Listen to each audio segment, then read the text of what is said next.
Good morning, Colin. Good morning, George. So today, let's talk about another of my favorite topics, redistricting. Everyone's favorite. Everyone's favorite that happens every 10 years, sometimes more frequently. Sometimes more frequently. We've had some map changes recently. Yes. And I think it's really exciting because despite a lot of the doom and gloom that we think about from the Supreme Court, they actually required new maps to be drawn in Alabama and Louisiana.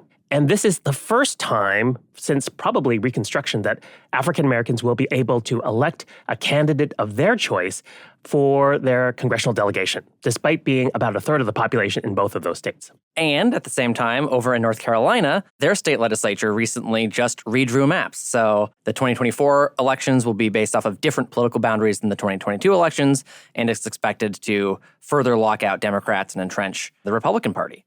So the maps that we use have a big impact on the election outcomes, more than just the voting behavior. And redistricting happens at all levels, right? So we're talking about Congress, but so much of the redistricting process plays out in many ways at the state and local level. And we generally hope that organizing advocacy to get a broad cross-section of people to testify before these official proceedings will result in good maps. The folks drawing the maps are going to listen to the community input, and it's going to affect how they choose to draw the lines. Right, because that's the whole purpose of having these proceedings anyway, right? Ostensibly. And so it's the optimist in me that feels like, okay, let's get folks organized, let's educate them, let's activate them, let's get them to testify before these official proceedings to make demands about keeping our communities together so that we all have a real seat at the table. Right, because the folks drawing the maps are going to listen to the folks testifying, and it's going to affect their decision-making about which boundaries to put where. It's, I guess, the realist in me that thinks that these proceedings are not much more than window dressing. That there are these smoke-filled rooms, metaphorical, because, indoor smoking bans. So previously smoke-filled rooms where they're just cutting deals, the fox guarding the hen house, as it were. We're in a different spot now than we were 25 years ago. The thing for us is to exercise our power. In 2022, Los Angeles was going through their regularly scheduled process of redistricting, which is drawing their district lines based off of the last 10 years of population growth and population movement. The basic goal of redistricting is to make sure that each district is population balanced. Basically, that you don't have one district that has one representative and twice as many people as another district that has one representative and way fewer people, unless you're a small state like Wyoming in the United States Senate. Ouch. And in this context, 3 city council members were caught on tape making some frankly disgusting remarks as they discussed the process of redistricting and which populations they wanted to put in which districts. But Alicia Valley's a headache, Eagle Rock's a headache, Highland Park's a headache, Wellington Heights. I don't need those headaches. I have 4 people. Who takes the rest of the Northeast? I mean, it's problematic for everybody. So I think we're going to have some problem areas. All of us have to eat a little bit of shit, right? It's not going to be a perfect fucking map. So just a side note, what you heard was really not even the worst. We focused on something that pointed to some of the corruption and some of the bias with regard to racism and homophobia, but there was just a lot of disgusting words that were spoken that we decided not to play for you. Queer people, people of color, we think, we suspect, we know it happens all the time. It's just rare to actually hear such unvarnished truth. It's how we fear politicians draw these district lines, but we, at least I, always hope for better. Grappling with all of these problems of drawing district lines and the corrupt intentions behind them and having to lobby for the best maps that you can get, which we've shown in our work often aren't that good and don't even end up happening. More often you end up with the worst case scenario than the best case scenario. And it kind of feels like it's a necessary evil that just can't return much investment for our communities. But the interesting thing is, not only are there better ways to do it, but some parts of this country used to do it those better ways. Welcome to the future of our former democracy, as I'm taking the mic away from you. Hey, get that back. Today, we thought it would be helpful to take a brief visit back across the pond to our home to talk about what's happening in the United States that's contemporary to a lot of these election reforms that are happening in Ireland. I think we've already established pretty clearly that U.S. history really parallels Irish history in a lot of ways. We're both former British colonies. We both had indigenous populations that were forced from their homes. We both have fought for independence, and we both have histories of ethnic minorities having demonstrably worse treatment by their government and worse access to housing and to jobs and to basic human rights. So there's already a lot that resonates, but the political science actually resonates too. And political reformers in the early 20th century of the US were paying attention to the political reforms happening over in Europe. And so some of these events that we're talking about on the island of Ireland actually echo across the Atlantic Ocean and influence the discussions about political reform here. So as we reach the middle of this story, we've looked at the centuries-long struggle between the English, British, and the Irish, finally resulting in the partition of Northern Ireland and an electoral system imposed to keep one party, the Unionist Protestant faction loyal to Great Britain, in power permanently. But I keep coming back to this idea of timing. Timing is everything. These periods of revolution and reform over the span of hundreds of years means that when a country burgeons into this moment of change where a population is ready to break free from the old and embrace something new, like electoral systems reform, it's a question of what's even been invented at that time. And I think that's the wild thing as we keep talking about these windows of opportunity. A lot of people in the US instinctively think, oh, proportional representation sounds so radical, it's so European, completely unaware of the fact that we already used PR in this country about a century ago, back in a time when people think of it as essentially ancient US history. And it's actually funny because New York City is now using ranked choice voting. They just used it for the first time in June of 2021, and by all accounts, it led to one of the most diverse city councils in New York City history. More women and people of color were elected to office, and it got a lot of positive press about the good impacts it had on civic discourse and the electoral process. And everyone was like, wow, like New York's doing this brand new thing. But is it brand new? It isn't brand new. They did it all the way back in 1933, before World War II. But not all versions of ranked choice voting are the same. There's actually a bunch of different electoral systems that all use ranked choice ballots. Ireland, the Republic of Ireland, and Northern Ireland both use a version of ranked choice voting that's called proportional ranked choice voting. Specifically, it's called single transferable vote. And the version that New York City just used in June of 2021, that was the winner-take-all version of ranked choice voting. And we've been critiquing winner-take-all elections. You can have better winner-take-all elections, but there's still winner-take-all. But interestingly, back in the 1930s, New York used the Irish version of ranked choice voting, the proportional version. In fact, under this system, for the very first time in New York City history, you started seeing different types of people be elected to office. The first ever women were elected to New York City Council under this proportional system. The first ever Black men were elected to the New York City Council in the 1930s, at the height of Jim Crow, well before the Civil Rights Act or Voting Rights Acts were passed. And you started seeing people from third parties that weren't the Democratic or Republican parties. You started seeing members of the American Labor Party elected, and even the American Communist Party. And in the 1940s, you actually had someone who checked two boxes. They elected a man named Benjamin Davis Jr., who was both a Black man and an American communist. And that really rattled the Democratic Party and the Republicans. I can't imagine. And proportional representation was used across the country too, not just in the big cities like New York and Cincinnati, but even in small towns. Ashtabula, Ohio was the first place to ever use proportional representation in the United States. Fun fact, in the first election that Ashtabula implements proportional representation, they elect the first immigrant city council member, an Irish American. And that kind of success was seen all across the country.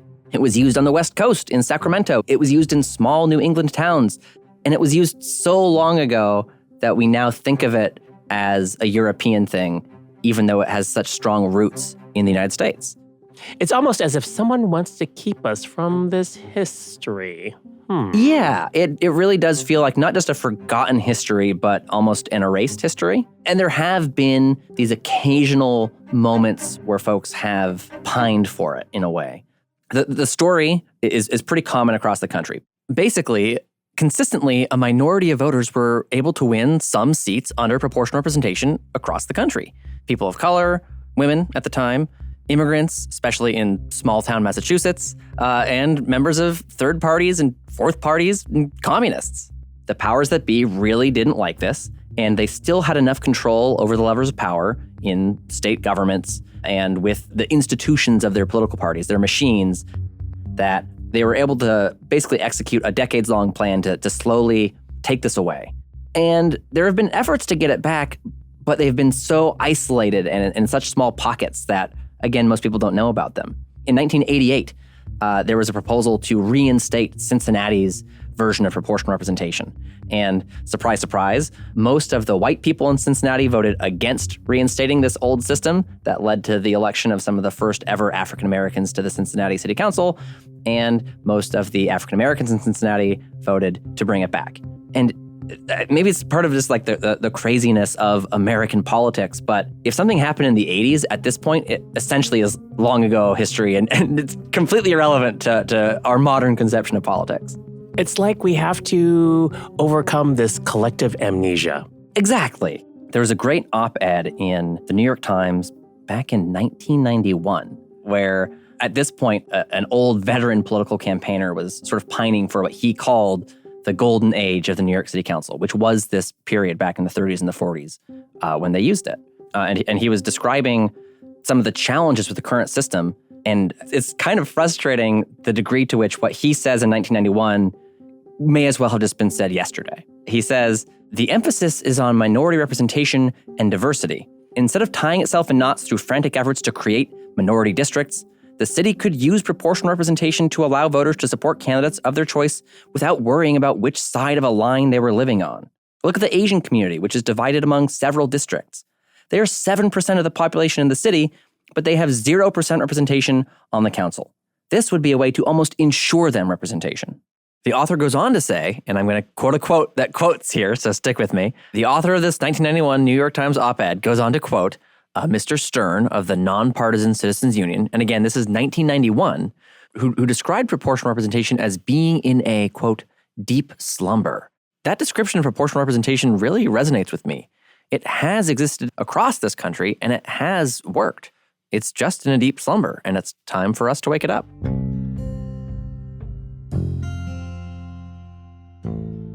So we keep talking about timing. Timing is everything.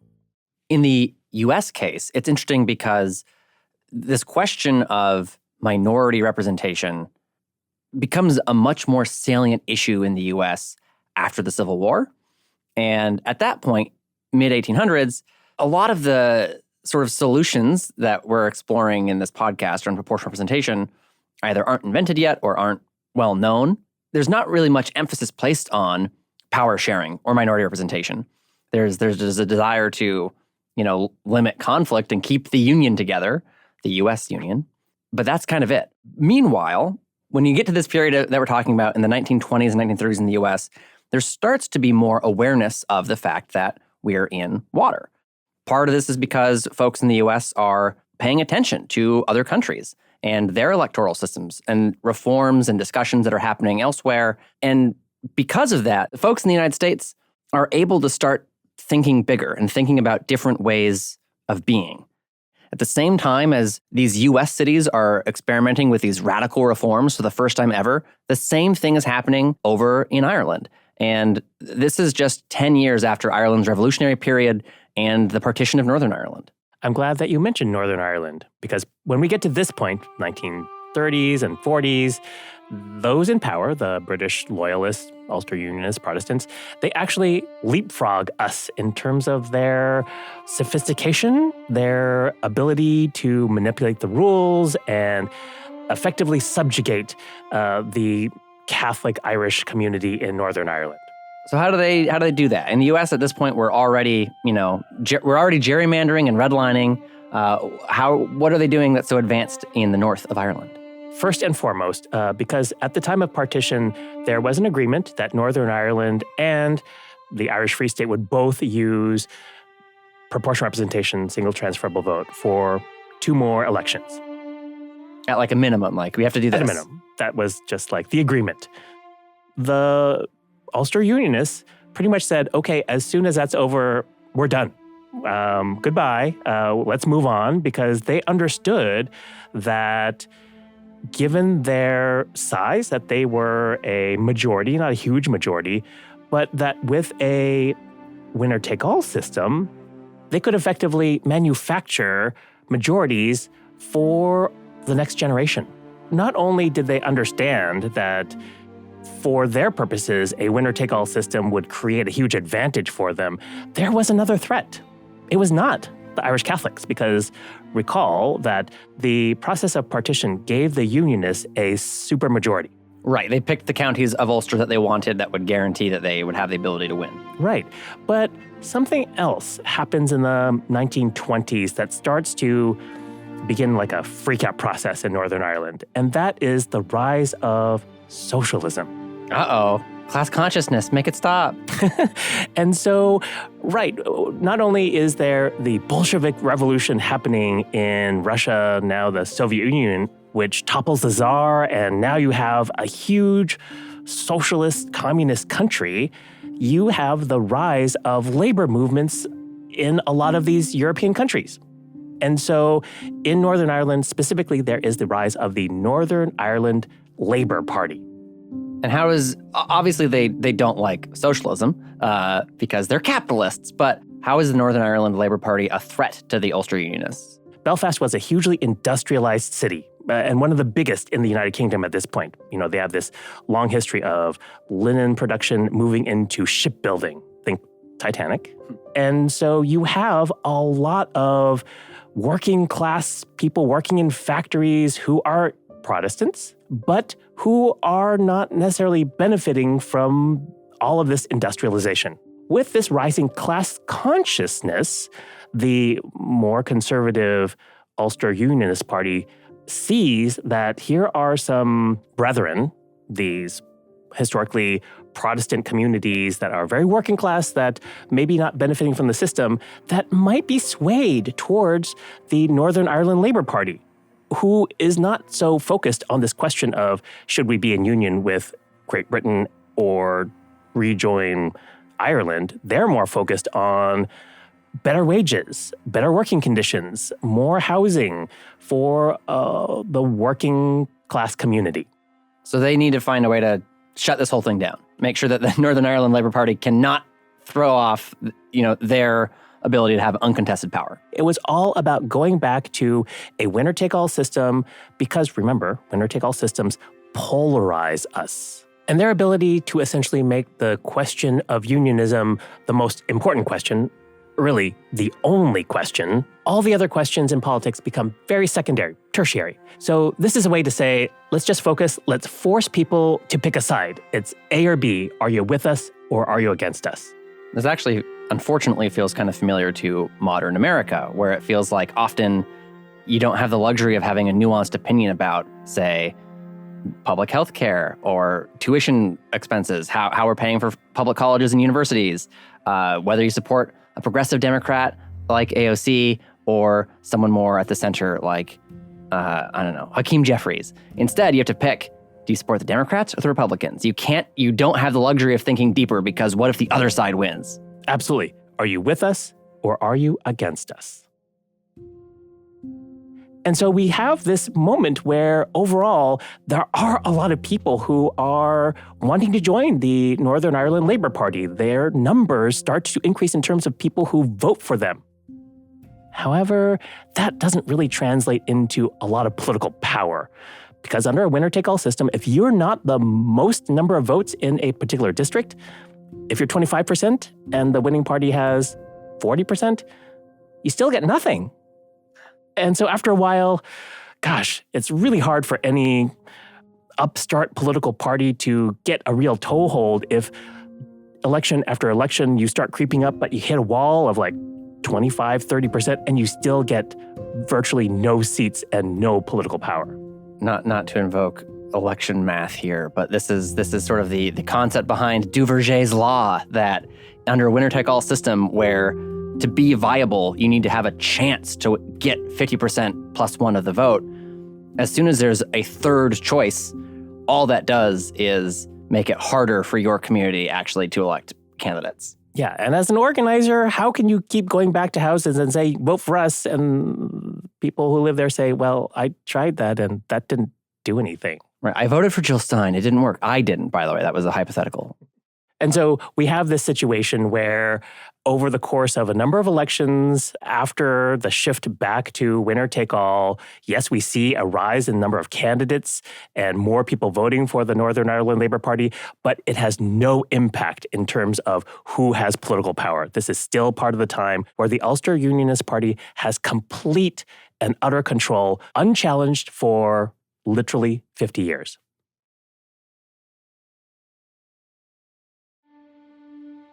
So this unionist majority was just devastating for Irish Catholics in Northern Ireland. The first Prime Minister of Northern Ireland, James Craig, famously said in Parliament that, and I quote here, "This is a Protestant Parliament for a Protestant people."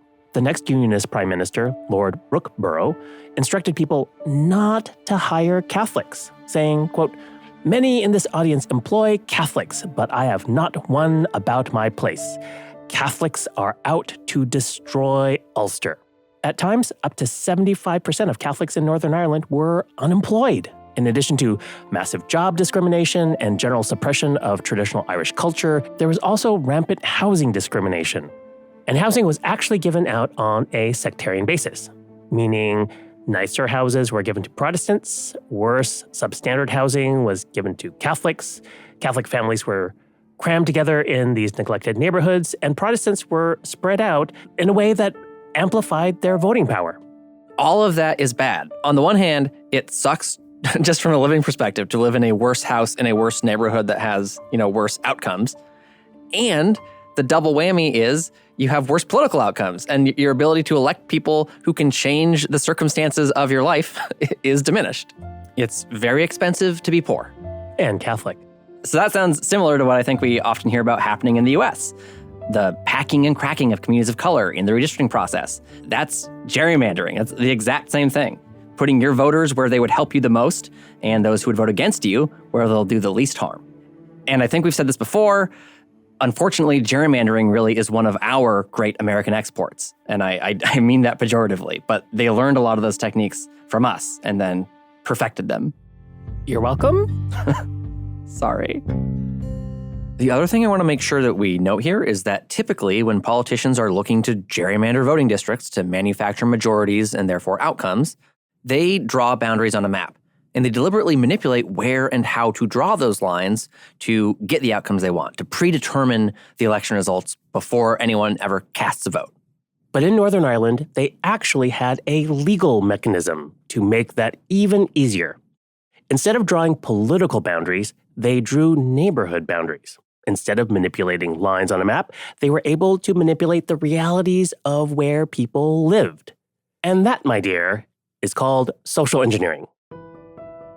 So as a result of all these policies, things don't go very well for Irish Catholics in Northern Ireland. Nope, we have gerrymandering, other sketchy tactics. All of this meant that those unionists had permanent, uncontested power for 50 years. I think that's a good place to leave Northern Ireland for now, because let's talk about housing policies as I'm thinking about the Tammany Hall era of New York City, where similar policies are being used for similar political ends. You love Tammany Hall.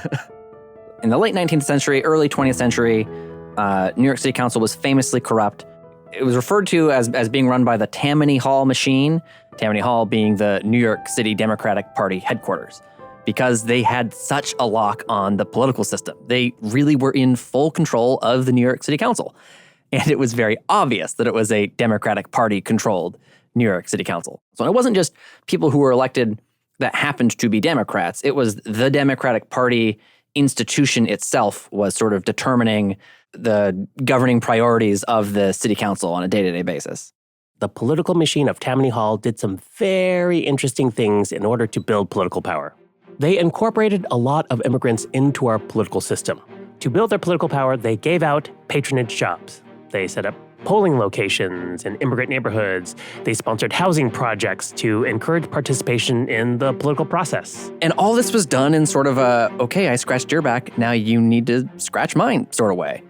Interestingly, one of those big waves of immigrants whose backs were scratched, who were given access to public housing to sort of buy their support, were Irish immigrants fleeing the Great Starvation. When the Irish first came to America, they weren't considered white. They were not considered part of the dominant culture, and they had difficulty accessing housing, accessing jobs, accessing their civil rights. And at the same time, what folks might not know is about how the Irish slowly started becoming white. The history here is very interesting, and it's far too complicated to talk about in its totality right now. But in essence, groups like the Tammany Hall Machine saw that poor working-class Irish immigrants and poor working-class Black Americans were beginning to organize in solidarity, much like how the Northern Irish Labour Party was potentially a threat to the Ulster Unionists. The Tammany Hall Democrats saw that solidarity between white Irish immigrants who are coming in huge waves to America with Black Americans was a huge threat to their power, because then they might suddenly lose that majority and that supermajority. And so some of this access to some of the better public housing was really an effort to try to convince these Irish immigrants not to work in solidarity with Black Americans, that if they wanted to come over to our side, you can get some better deals and we can keep Black Americans down. Pádraig Ó Tuama, the poet, theologian, and conflict mediator we talked to in Belfast, shared a really moving poem about this. Here's the twin poem called Phytophthora infestans, which is the Latin name for the potato blight that devastated here. The blight goes in on the undersides of the leaves and then goes down and rots the potato. I don't know if you've ever seen a rotted potato. It's like, if you can imagine a rotten sponge. It's soaking, barely held together. You wonder, how can this thing hold itself together? If you press on a rotten spud, it just essentially collapses into squash. And after the crop has been rotted, it's then that the leaves turn white. I've mentioned that the first poem is an epigraph from Frederick Douglass about saying, I've spent some of the happiest days in my life. It's a long speech. That's just one line from it. That was in 1845. And there are statues. You might see one in Belfast. There's a new statue gone up to Frederick Douglass. There's statues all around Ireland now gone up to Frederick Douglass, primarily quoting that speech that he gave in Dublin in 1845. Here's what he said in 1853, though, after Irish people had flooded the eastern seaboard of the United States, but also many other parts all around the world, all across the Caribbean, New Zealand, Australia, England, Canada. Here's what he said in a letter to the editor of a newspaper in 1853. This is Frederick Douglass's words. The Irish at home readily sympathize with the oppressed everywhere, but are instantly taught when they step upon our soil to hate and despise the Negro. They are taught to believe he eats the bread that belongs to them. Sir, the Irish American will find out his mistake one day. I'd like that quote to be on the statues of Frederick Douglass. I'm very glad there's statues of him here, but I'd like that quote to be there. This is a pantoum, a Malaysian form of poetry. Phytophthora infestans, which is a word for rot, ultimately. We love to blame the British for our past, a past that's blighted by a story we won't own. God knows it wasn't that our suffering was mild at home, but when we travelled, we shacked up with empire and occupied other places while crying about our home. Not with a rot of other people's making, but with a rot our own. And not because of how an empire shackled us, but because of something rotten in us. Certainly a rot of other people's making, not our own, starved us from our villages and homes. But because of something rotten in us, and not just because of blight that was exploited, we went and starved other peoples from their villages and homes. Our suffering was far from mild at home. Far from home, we uncovered something white inside us. But we love to blame the Brits for the stories we won't own. I think that's really poignant, thinking about how oppression works in different contexts. There's impulses to move ourselves and our communities up a ladder without the deeper knowledge of how we got here and what has happened in the past. It's easier just to focus on, I want to get ahead.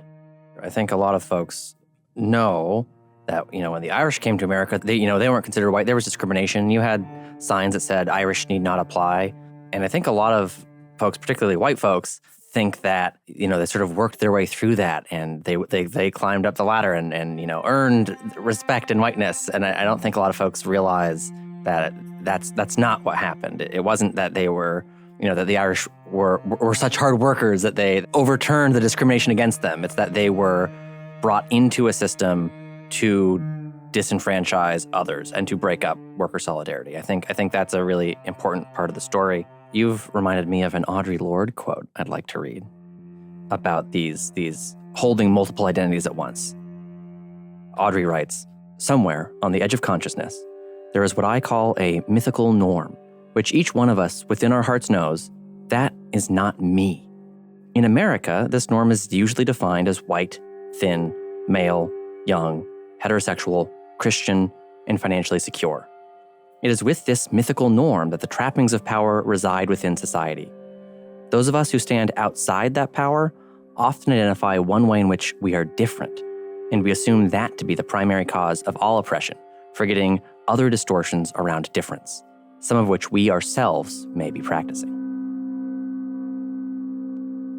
So here we have this system of the democratic machine that is able to control everything from drawing the lines and winning all these districts to manipulating these hierarchies of oppression, of Irish immigrants coming in and taking this kind of middle spot, making sure that they didn't coalesce with African Americans to upend the power structure that they were protecting. And this is all on the minds of these reformers. They understood how these dynamics worked. That's why this time of understanding the tools of Tammany Hall, the tools of oppression, and making sure that people didn't work together to rise up and come up with a system where people really shared power. That was the thoughtfulness that these reformers had in thinking that rebuilding a new system would upend the whole power structure and hopefully provide a real democracy for more people. There was some awareness that they existed within water and that this water was contributing to these outcomes. And they sort of realized we can swim in different waters and we will see different outcomes. And that this system, at its core is, once again, a winner-take-all system. Those who had power predetermined. We are the winners. Everyone else is a loser. A loser to various extents. Some folks who had a little bit of power, who were like at the bottom rungs of the machine, they looked like they had a lot of power, but really, they didn't really. And for a long time, this was the reality in New York City. Starting in the late 19th century, going up into the early mid-20th century, this sort of deftness on the part of Tammany Hall machine at navigating and manipulating the system to get the outcomes that they desired was the status quo. They were really good at manipulating the system, which is why over a period of about 40 years, they continued to control the New York City Council with essentially no challengers. Divide and conquer is very effective. The Ulster Unionists knew it, and the Tammany Hall Democratic Party machine knew it. And the LA City Council knew it. So we're talking about an entity that understands political power. They understand bringing people into the system. They understand the voting, the electoral system, how districts work, and how to maximize their political power to perpetuate their own political power. Look at that. Right. But effectively, the Democrats controlled about 95% of the New York City Council. So not quite unanimous, unparalleled power, but effectively there was no check on their political power. But it's 95% of seats based on about half the vote. Right, and that's important to know. Because New York City, back then and today, is not 90% Democrat. Is that right? That's right. At that time in history, the Democratic Party's candidates typically got about 50% of the vote. So how does 50% of the vote get to 95% of seats? Surprise, surprise, it's about the winner-take-all electoral system. Think about those words again. Winner take all, the loser standing small. I always say a loser gets none, but yours rhymes. So that gives it an advantage. It was an ABBA reference, but you're too young for that. So really what New York City did was they created lots of individual single-member districts and could draw them in such a way that the Democratic Party had a slight majority in virtually all of those districts. So if you are at 55% of a district, you're pretty much going to win all the time and win all of the representation. Right. So that's how 55% gets almost 100% of seats. And this is that method of gerrymandering we've discussed. It's cracking and packing. Democrats have drawn districts to ensure that they have small but secure majorities across almost every district, meaning they're going to reliably win elections in almost every district. And so that brings us up into the 1930s. Now, up until this point, New York City has largely just been an administrative subunit of the state of New York.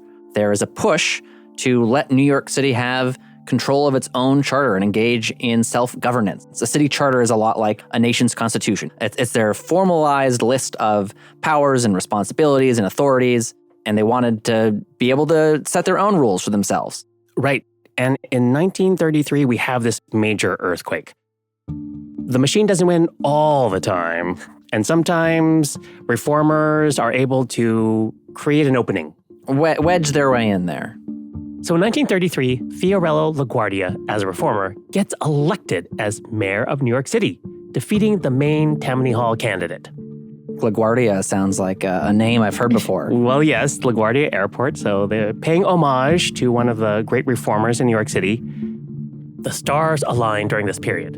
Fiorello LaGuardia gets elected as mayor, Herbert Lehman becomes governor of New York State, and the biggest reformer of all, Franklin Delano Roosevelt, becomes president of the United States. So you have these three arguably most powerful people in all of U.S. politics, all aligned in a way that there's major opportunities to reform political systems at all levels, and a major focus on the biggest prize of all, New York City. New York ends up granting New York City the ability to change its charter and engage some in self-governance. As part of this, there's a campaign in the early 1930s to change New York City's entire system of elections, to do a combination of things. To move from the current system, where you can choose one person or one party to vote for, to a system of ranked choice voting, where you can indicate not just who your first choice is, but also who your second choice is, and so on. They also changed their district system, where before each district elected just a single winner, now each borough is allocated a number of seats in the New York City Council based off of how many people voted in the previous election. So you might have Manhattan having more representatives than Queens. And they adopt these two reforms, these multi-winner districts and ranked choice voting, in a combination that sort of underpins all of this as a system of proportional representation called single transferable vote. And that's what makes it so instead of having a bunch of these separate winner-take-all elections where each district elects one person, you have each borough having one big election that elects multiple winners. That's where every, say, 1/5 of the vote has the power to win 1/5 of the seats from their borough to the New York City Council. Which is very interesting because Ireland has adopted single transferable vote about a decade and a half earlier. So there's some interesting exchange, particularly in some of these hearings of the Charter Review Commission that really set up these campaigns for reform, where a lot of people who are observing what's going on in terms of building democracy in a place where there has been one-party rule, that having single transferable vote is a way to break that one-party rule and provide more accountability, more voices. Right, because the idea isn't that this reform is being led by a bunch of, Republicans, and it's not being led by a bunch of disaffected Democrats. It's folks who sort of collectively realize, hey, there's a lot of views in our city, and sure, there's a lot of Democrats, but we're not all Democrats. Do Democrats really deserve almost literally every single seat in city council? And is that actually doing us a disservice, especially in light of all of the corruption? Single transferable vote in New York City leads to some big breakthroughs in terms of first woman, first person of color. Yeah, so I think one thing I want to really highlight is when all this is happening, it's the 1930s. It is about 30 years before the Voting Rights Act and the Civil Rights Act get passed. In much of the country, we are in the heart of sort of Jim Crow era policies. It is not a good time to be a person of color in the United States if you care about rights or representation or safety or anything like that.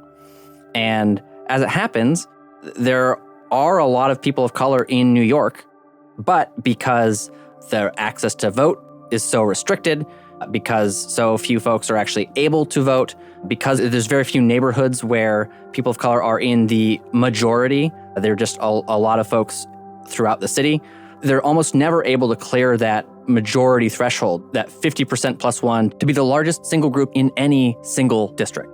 And so what happens consistently before they adopt single transferable vote, proportional representation, is folks of color are just completely shut out because every election they'll get 25% of the vote, 30% of the vote, and that's not enough to win, and so they lose. And they're 25% of the vote in every single election throughout the city. And so even though they're a huge portion of the city, they end up having no representation in government.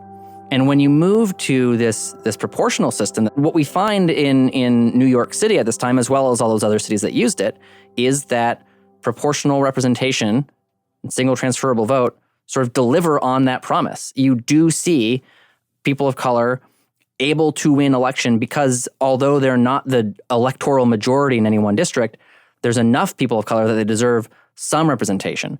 And this is why you start seeing the first black men, the first white women, and members of not just the Democrat or Republican parties, but the American Labor Party and the American Communist Party get elected. They're not running city council. It's not becoming overnight, a 70% communist city council. It's just 2 seats. But it's 2 seats that fairly reflect the number of folks in the city who are voting for communists. Re-envisioning democracy was catching on, from New York to Sacramento to Cincinnati, but timing wasn't right. One communist on the faculty of one university is one communist too many. The Cold War begins, and anti-communist sentiment grows. This ends up being one of the interesting things about the eventual repeals of proportional representation in the 1930s and 40s throughout the United States. They explicitly said the 3 quiet parts out loud. Race is a factor, misogyny is a factor, and anti-immigrant xenophobia is a factor. And those are the 3, that's the campaign to make to the public, is if you don't like black people, and if you don't like commies, and if you don't like women, and if you don't like immigrants, then you got to join us in getting rid of this system. Wow, it's like an anti-reform trifecta. And this is where we catch up to what we talked about at the beginning of this episode, where Benjamin Davis Jr., a black communist representing Manhattan in the New York City Council, ends up getting elected to government. And this is that anti-reform trifecta. He represents so much of what they don't want represented in politics. They don't want people of color in politics. They certainly don't want communists in politics. And at the same time, some of his seatmates getting elected are women and are immigrants. So what happens is Democrats and Republicans do the very rare bipartisan thing and join forces to repeal proportional representation. Despite them teaming up, it actually wasn't that easy because proportional representation was popular. They had to attempt to repeal it multiple times. And each year they brought it to the ballot and said, let's get rid of this system. It's electing too many commies and women and black people. And voters said, no, let's keep it. And then they did it again and again and again. And finally, in 1947, in a very low turnout election year, a slim majority of voters said, yeah, let's get rid of the system. And then it went away.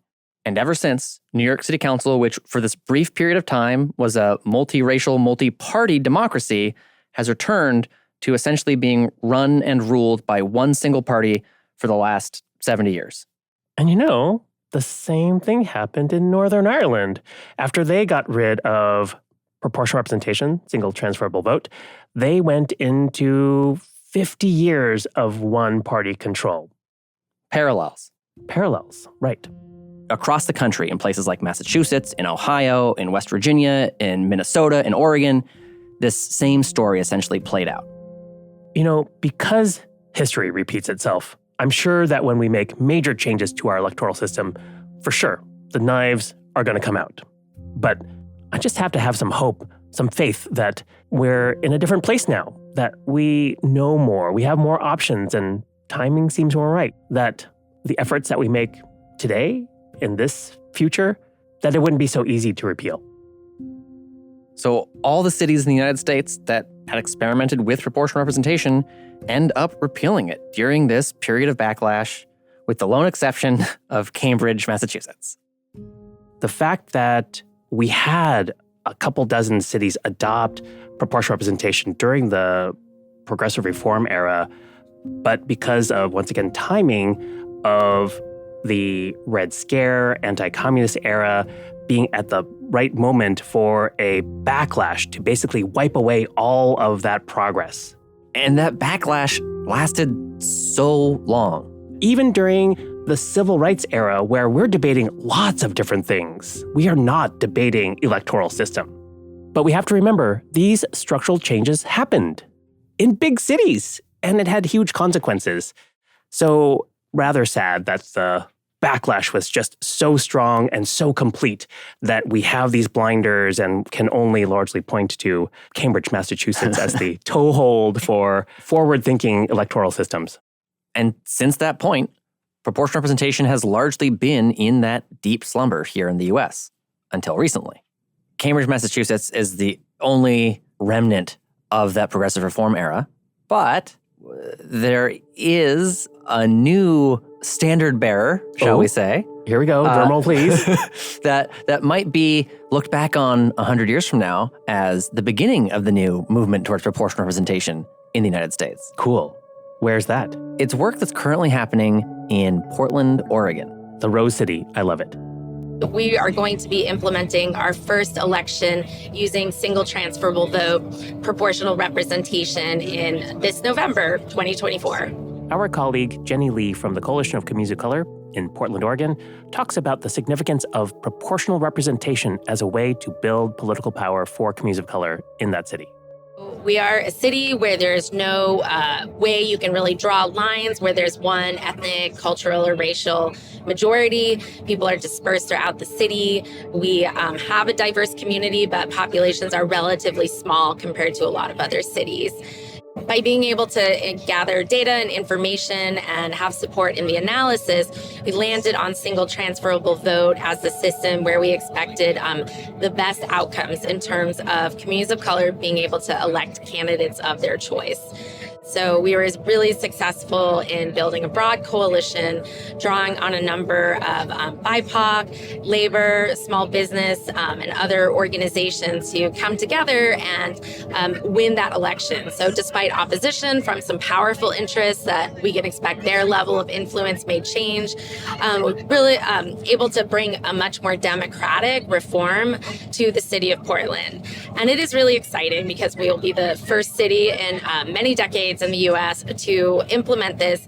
We know there's And the appeal that the campaign made to voters to adopt the system in the first place was based on a lot of the principles that we learned that folks in Ireland were talking about the right of smaller groups of the population to also have their fair share of representation.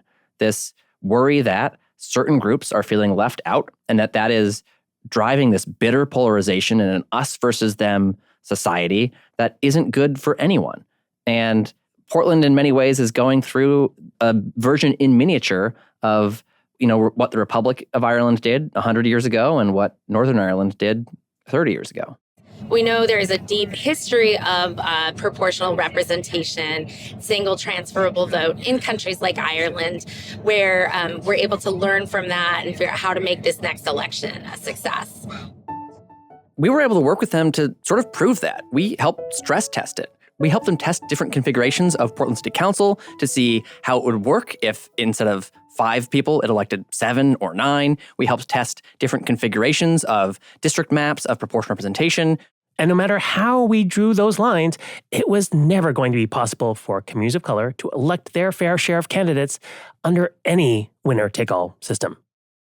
The only path forward was to start letting smaller chunks of the population elect their fair share of elected officials. Only through a system of proportional representation was there any conceivable path for people of color in Portland to have the right to representation. They also started to think about representation beyond race or ethnicity. They asked questions about, well, what about renters, for instance. Could we draw a majority renter district? Because those folks are also incredibly underrepresented. And pretty much the data showed that there are no places in the city of Portland where renters, particularly low-income renters, were the majority. And the other sort of challenge with considering race alone is it assumes that people of color are a monolith, that as long as Black voters are the majority of a district, Black voters can elect a representative that Black voters prefer. But what if some Black voters are centrist Democrats? What if they align more with someone like Nancy Pelosi and other Black voters align more with someone like Ayanna Pressley or AOC? If you're just looking at race and you're not looking at different values within racial groups, you're already essentially selling out huge swaths of the population because you've checked a demographic box and you haven't actually asked that community what it is that they want. It's fun to think about our title once again, The Future of Our Former Democracy, that looking backwards will give us a blueprint or roadmap for looking ahead. I predict Portland really is on the cusp of breaking these doors open, this floodgate of a renewed sense of optimism, hope that we can scrutinize our systems and come up with new ones that allow for all of us to have a real voice in our democracy. I want to give a specific shout out to the pessimists listening to this. There's going to be some folks who say, yeah, okay, but number one, it's Portland, Oregon. What does that mean for the rest of the country? Is that really something that's going to galvanize the rest of the public? And even if it does, so what? It's a few cities. How is that ever going to change the United States government? Our problems are so much bigger than that. And this is just one small victory. It's one small city. Like, so what? We began this episode talking about timing and how it's so critical to reforms passing, and that in the absence of good timing, it can sometimes feel like reform is impossible. And often it is, and it is, and it is, until there's a moment when the stars align and the timing syncs up, and suddenly you can do something.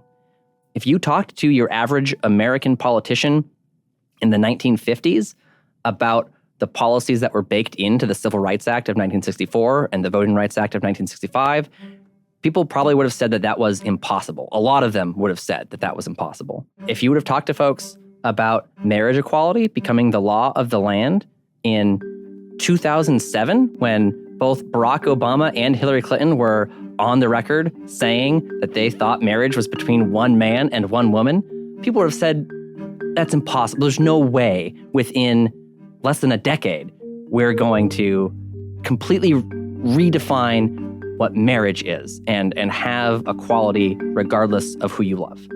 And yet, when the stars aligned and the moment was right, it happened. And change in this country has never been top down. It's always been bottom up. Maybe Portland is just one small, big town, but the first things matter. Marriage equality didn't begin with the Supreme Court. It began first with the movement, and then with a few states, Massachusetts, then Washington, Maryland, and Maine, passing and mandating marriage equality. And then it happened at the Supreme Court. The Voting Rights Act didn't start in 1965 with an act of Congress. It started with civil rights activists throughout the country marching and fighting and winning reforms at the state and local level first, and building a movement that was then able to put pressure on the White House and on Congress. All this to say, the U.S. is probably not going to move to a proportional system in the next 2 or 3 years. But that doesn't mean that progress today isn't going to get us there in the next 10 or 20 years. I'm really moved that a lot of people nowadays are prioritizing democracy as one of the major issues that they really care about. You know, maybe 10 years ago, democracy, like, it is what it is. It works. It's fine. We have other things to worry about, like housing and healthcare. But we are at a moment where concern about democracy is rising, and the understanding that it's not a passive thing, that we have to fight for. We have to work on it for it to be strong for all of us. I do think that this victory in Portland is the tip of the spear. The data also bears that out. If you go back to the year 2009, 99% of the American public would have never heard of the word gerrymandering, let alone know that it's bad. And today, if you're listening to this podcast, you might not know the mechanics of gerrymandering. You might not know how exactly it works or the science of it, but you know that it's bad. You know that it's a manipulation of the outcomes, and it's something that is in your political consciousness. And these conversations about our democracy and what it means to have fair representation, we weren't having those conversations 15 years ago. In the last 2 years, ballot initiatives about democracy reform have become the most common form of public-initiated law building in the United States. So we are currently in the midst of a shift. And remember, elections many times are about perpetuating power of those who have power. And so it's not surprising that it's so hard to change things over time. We forget that New York City had it because those who have power now have an incentive for us to not even dream, to not open that Pandora's box, because once you open it, once you look inside and see the other potentials, you're not going back.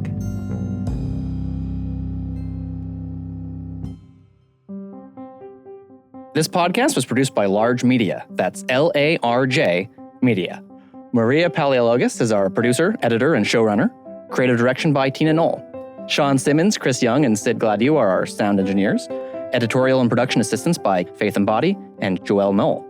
Special thanks to Duji Taha and Isaac Organista. For more information on our electoral systems work, please visit us at www.equitabledemocracy.org. I know you've heard this one a million times before, but if you could like us, rate us, subscribe to us, or even give us a review on Apple Podcasts, it all really does help the show. We'd appreciate it. But if you come out here, you can play the Tammany Hall board game that I have, where you have a Tammany Hall board game. Yeah, you. Oh, I know we got to wrap up soon, but basically, you get to play immigrants against each other, and like George gets to curry favor with all the German immigrants, and then they're going to vote for him because he's given them houses and stuff. But then I, knowing the Germans are going to vote for George, am going to try to push them into different neighborhoods so that they aren't a majority or a plurality in any neighborhood. To try to thwart his electoral ambitions, and you play it over the course of 5 election cycles, because it's not about winning one election, it's about building long-term power.